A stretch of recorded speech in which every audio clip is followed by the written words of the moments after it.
হুমায়ুন আহমেদ স্যারের উপন্যাস অবলম্বনে একটি চরিত্র। আমরা যারা যারা তার উপন্যাস পড়েছেন, মানে সবাই পড়েছেন, চিত্রা চরিত্রটি এক একজন এক একভাবে ইমাজিন করেছেন। সো সবার ইমাজিনেশনের একটা ক্যারেক্টারকে কিভাবে করে আমি আসলে প্রেজেন্ট করবো, এটা নিয়ে ডেফিনেটলি একটা এক্সাইটমেন্ট, নার্ভাসনেস আছে। বাকিটা দেখা যাক কি হয়। সবার সাথে যখন শুটিং শুরু হবে, সবার সাথে শুটিং এর এক্সপিরিয়েন্সটা আমি জানি দুর্দান্ত হবে। আমার মোশাররফ ভাইয়ের সাথে অনেক বছর পরে কাজ হচ্ছে।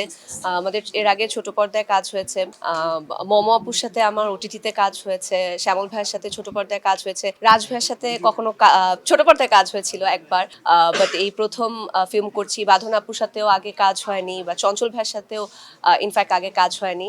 সো নতুন এক্সপিরিয়েন্স সাথে পুরনো মানে সব কলিগদের সহ একসাথে কাজ করব, আমি খুবই খুবই এক্সাইটেড। আমার কাছে মনে হয় চরিত্রের প্রয়োজনে যে ধরনের কস্টিউম এখানে সিলেক্ট করা হয়েছে, আমাদের টিম যেটা সিলেক্ট করেছে, দর্শকদের ভীষণ ভালো লাগবে, কারণ এখানে কালারগুলো খুবই সুন্দর, খুব সুদিং। তো আমার মনে হয় দর্শক এনজয় করবে। আমার কাছে মনে হয় এটা দুটো সিনেমার টিমই আসলে এইটার প্রপার আনসারটা দিলে বেটার। তারপর আমি যদি সংক্ষেপে বলতে চাই, আমার সাথে তানিম ভাইয়া প্রায় 6 মাস আগে যোগাযোগ করেছে। সো উনি আগে যোগাযোগ করেছিল এবং ওনাকে আমার আগে এই কাজের ব্যাপারে কমিটমেন্টটা দেওয়া ছিল, এবং দুটো সিনেমার শুটিং একদম এক্স্যাক্টলি সেম ডেটেই পড়েছে।